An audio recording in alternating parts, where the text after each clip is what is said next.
जिवंत देव, जो पवित्र प्रभू येशू ख्रिस्त याच्या नावाला धन्यवाद देऊ.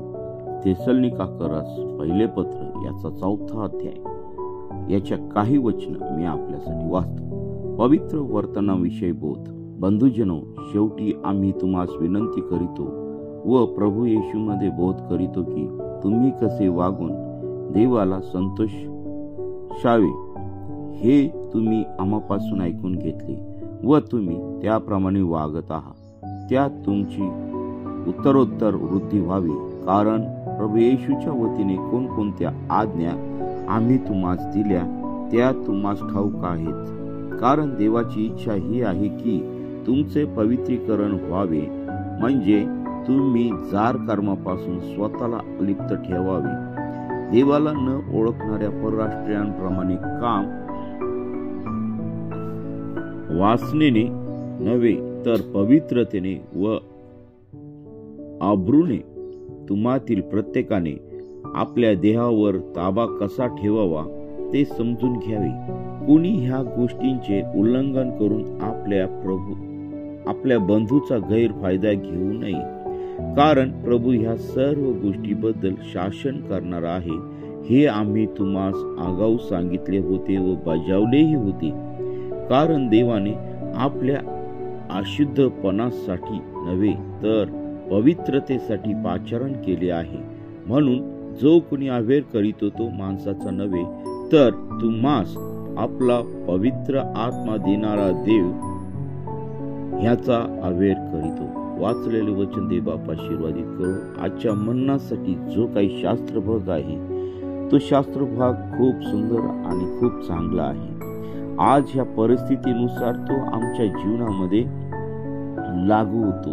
ह्या ठिकाणी देवाचं वचन स्पष्ट सांगतं की शेवटी आम्ही तुम्हास विनंती करीतो व प्रभू येशूमध्ये बोध करीतो की तुम्ही कसे वागून देवाला संतोषावे हे तुम्ही आम्हापासून ऐकून घेतले व तुम्ही त्याप्रमाणे वागत आहात. त्यात तुमची उत्तरोत्तर वृद्धी व्हावी.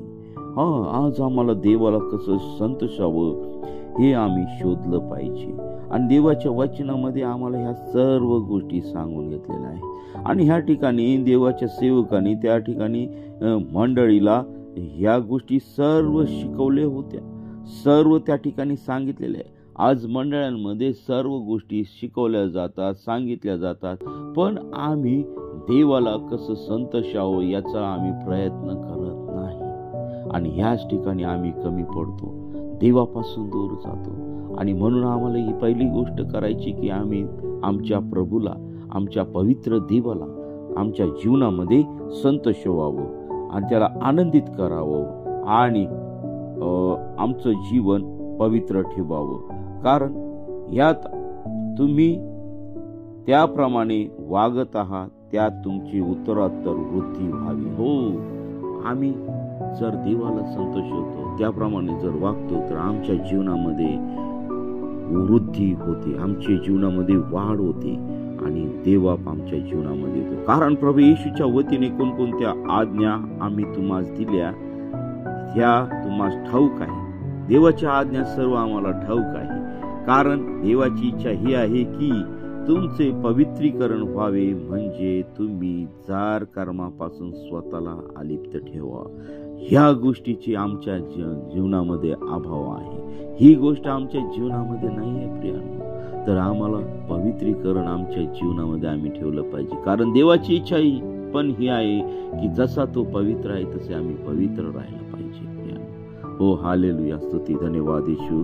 प्रभू, खरोखर तू महान आहेस आणि तू जिवंत असा परमेश्वर आहे आणि ह्या सर्व पवित्रीकरण आमच्या जीवनामध्ये पाहिजे आहे. म्हणजे तुम्ही जार कर्मापासून स्वतःला अलिप्त ठेवलं पाहिजे. जार कर्म, आज जार कर्माने सर्व मंडळ्या भ्रष्ट झालेल्या आहेत. व्यभिचाराने मंडळ्या भ्रष्ट झालेल्या आहेत. मोबाईल मध्ये सर्व वृद्धापासून तर थेट लहानांपर्यंत गुंतलेले आहे.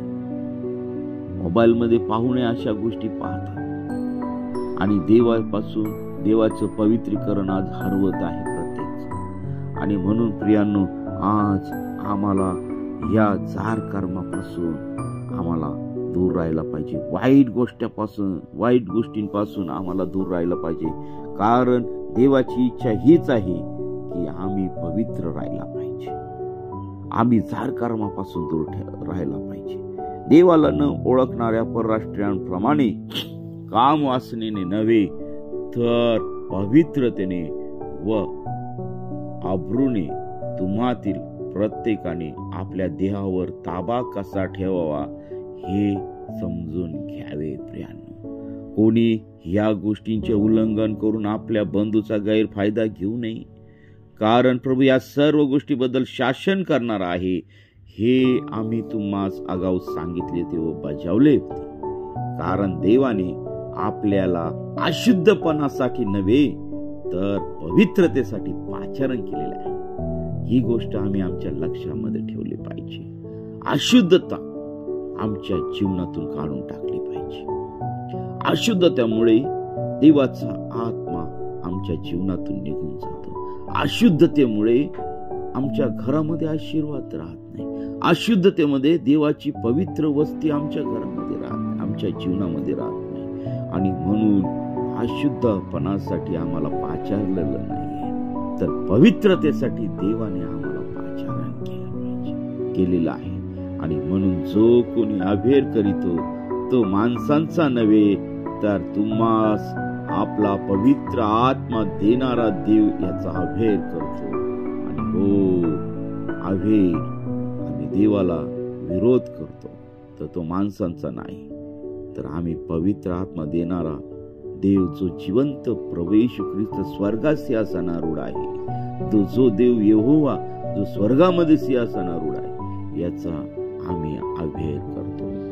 या छोट्याशा वचनाद्वारे देव तुम्हाला मला आशीर्वादित करो आणि आजचा दिवस सर्वांना आशीर्वादाचा, सुखाचा, लाभाचा आणि त्याच्या सुवार्ता सांगण्यात, त्याची साक्ष सांगण्यात आणि त्याचं काम करण्यात आम्हा सर्वांना जाऊ.